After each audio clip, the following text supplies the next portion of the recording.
6 years ago, I had the pleasure of attending a dentist cocktail and dinner party in Denver at an exclusive home in the Denver Country Club area. This is a 100-year-old area. It has a fancy country club and it's very, very exquisite. The home itself was on about a 2/3 acre lot, which is very large for that area. Most of the homes are on quarter-acre or smaller lots. It was very pretty, large 100-year-old trees surrounded the home.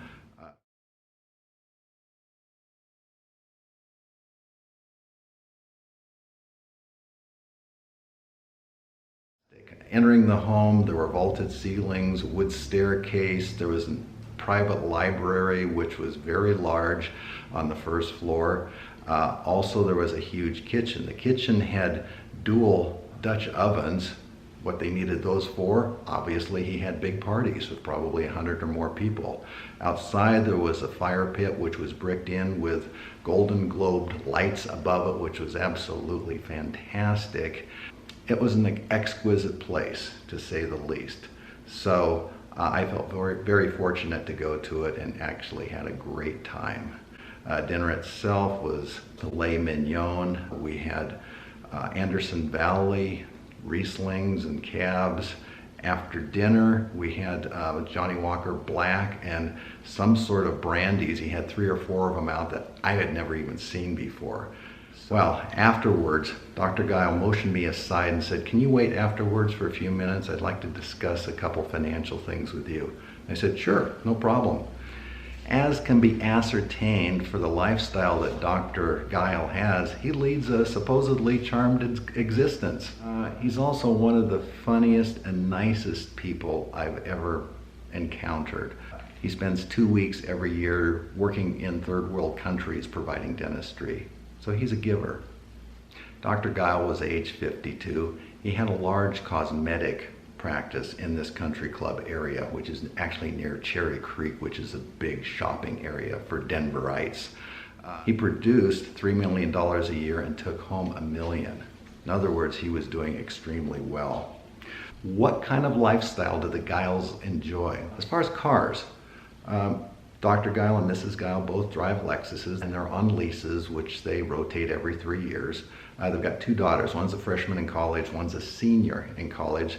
And they like BMWs better because they're sportier and seem to be more modern to them. Again, they're on leases. Geil cherishes his membership in the local country club, Denver Country Club. He feels he really gets to know the local scene much better. He has a chance to meet some of the power brokers in town, but he really just enjoys the people. They're all very nice. He also golfs once a week at the country club, and he and his wife try to eat dinner there at least once a week. Geil treats his family to a first-class vacation at least once a year. Last year they had a Mediterranean 2-week cruise on a very small boat. Also, each year at Christmas time they go to Vail for skiing for a week. Well, let's look at a partial list of expenditures for the Geils. Again, their income is $1 million a year. Credit cards, they spend $20,000 a year on interest. Yes, he has a $100,000 debt on his credit cards, which really stays pretty much the same. Clothing, $60,000 a year. Mrs. Geil takes up half of that, or about $30,000. Autos, they spend $50,000 a year. Yes, they have large leases, and there's also maintenance that costs a lot of money. College is $100,000 a year for the 2 daughters. One is in a private school, one in a public. Again, $100,000 on college. Home, this is a biggie. Their home mortgage is $170,000. Home maintenance, upgrades, repairs cost another $150,000 a year. Yes, they're spending $320,000 a year on their home. Country club costs them $24,000 a year. That's $2,000 a month. Entertainment, $30,000 a year. This is for concerts, plays, this sort of thing. Travel is $100,000 a year. Yes, these are expensive trips that they go on. Taxes, $320,000 a year. Does that sound familiar?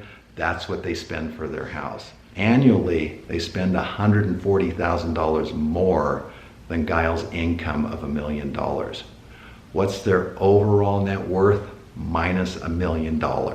Yes, minus $1 million. Geil's frustration. I earn great money. I live in a great spot. I've got great neighbors. Life should be happy, but something isn't quite correct here. My wife and I were much better off financially right out of college. I took a quick look at Geil's Rolex watch and kind of chuckled and said, Tom Stanley was right. Stanley wrote the Millionaire Next Door series. Stanley says there is a high correlation between the price of one's watch and their consumption lifestyle. Stanley goes on to tell us that many professionals are income affluent and balance sheet destitute. So how did Geil with a large income get in the hole over $100,000 a year without having a second home, a boat, or a plane, or any of those? Stanley goes on to say that nothing has a bigger influence on your wealth and consumption than the neighborhood that you live in. If you live in a pricey home in an exclusive neighborhood like Geil does, your ability to save will be compromised. There are social pressures to redecorate frequently, join a country club, and have your kids go to the proper schools. Also, I find there's pressures to buy the right autos, wear the right clothes, and take cruises on the right lines. For example, my wife and I took a Viking Baltic cruise last summer. It was great. It was $25,000 for 2 weeks. It was exquisite. The surface was great. There were only 1,000 people on the ship. There was plenty of room. We had great guides, but yet it was expensive. So how can Geil tame this debt monster? First of all, he needs to learn that leveraged debt can cause financial ruin, and he's going in that direction. He really doesn't own anything. His house is mortgaged and he's paid something off, but he's used any of that equity for a large HELOC he took out several years ago. His cars are leased, he doesn't own them. He really doesn't have anything. In fact, he has as much interest on his credit card debt as the value of the clothes he has. Second, Geil needs to start chipping away at this massive debt that he has. His huge emotional investment in the toys that he has and the lifestyle of his family is going to have to slow down tremendously. Better to take care of this problem at age 52 than at age 75 or 80.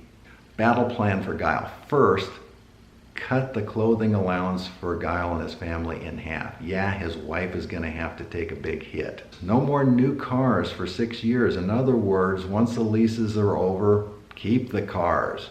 And as far as the girls are concerned, as soon as the leases run out on those cars, they're going to need to buy new cars on their own for either loans or leases. They're old enough to be able to take care of that. As far as vacations, he usually travels first class to pretty much everything, and that's going to have to stop. He can cut his budget for travel, personal travel, each year by half and save about $50,000. University, well, both girls are going to have to take responsibility and take out loans. Now, his one daughter will be out of school very soon, so anything as far as medical school or graduate school, she's going to have to take out loans. Also, the other daughter, who is in a public university, is going to have to take loans out for herself. They're going to have to face real life sacrifices. Country club. Hey, I've emasculated Geil enough. They're not spending that much on the country club. They really value the friendships. They do have good friends who do a lot of good deeds in the community. So I think that's absolutely fine. Well, what about the home? Well, first of all, it's going to be difficult for Geil to sell the home and make any money right now in today's environment. Also, with proper spending in the other areas, he's going to make a huge difference without having to go through selling his home. We've saved Geil over $200,000 a year. That takes care of that $100,000 he's underwater each year and should provide to start saving for the future and cutting down his massive net worth debt of $1 million. A year later, I hadn't heard from Geil, so I called him. He told me, I can't face my wife and kids and tell them I'm a financial failure. The kids have the financial tools, I feel, to become successes in life, and I don't want to ruin that for them. They deserve the best. 2 years later, Geil called me. 3 days before, at his office one day, he had palpitations. His left arm was starting to feel numb. He was feeling chest pains, and all hell was breaking loose in the office. Well, they called the paramedics. They came in, took him to a local hospital, and after extensive tests, they found out that really nothing was wrong. He had not had a cardiac event. He had not had anything near a stroke. Basically, he was okay, and the official diagnosis was exhaustion. He felt he'd been lucky, but had he changed anything in his life? No. With the help of a clinical psychologist, he did set up a meeting with his wife and his 2 kids soon after. The miracle was the wife and both daughters sensed that there was something probably wrong as far as finance for several years. And they totally embraced the changes that he brought up. It was like a miracle. Now, this doesn't always happen with professional families. In fact, oftentimes there's huge resentment that can go on for years. He was lucky. I think part of it has to do with the fact that they knew that he was providing so much to the local community through various charitable functions and working in third world countries. They really had everybody's best interest at heart. Afterwards, Geil set up a meeting with his CPA who handled his dental finances over the years. He did not have a financial advisor. He didn't need one. He didn't have any money to invest. But we hooked him up with a certified financial planner in the area who's working with him to actually get on the right path. 3 years later, Geil has crushed it. He has real savings of over $500,000 and is putting away $350 plus per year. Lessons learned? Geil was living the life that many professionals would love to have. He had everything. What he didn't have, though, was real savings, and he had a lifestyle that was barreling out of control. He did misjudge what a successful parent is really about, and that is providing the tools to your kids so that they can go out on their own and have happy lifestyles after they're gone and after you're gone. All is well now. The cars are a little bit older, but they're still as shiny as they were before. One daughter is out of school and is working for a local tech startup. The other daughter, is just finishing up med school and will be working forever, but she's very happy with her specialty that she's taking on. Geil's wife is working in the startup company of the daughter, and guess what? Geil still has his Rolex. Thanks for listening. 6 years ago, I had the pleasure of attending a Denver dental. 6 years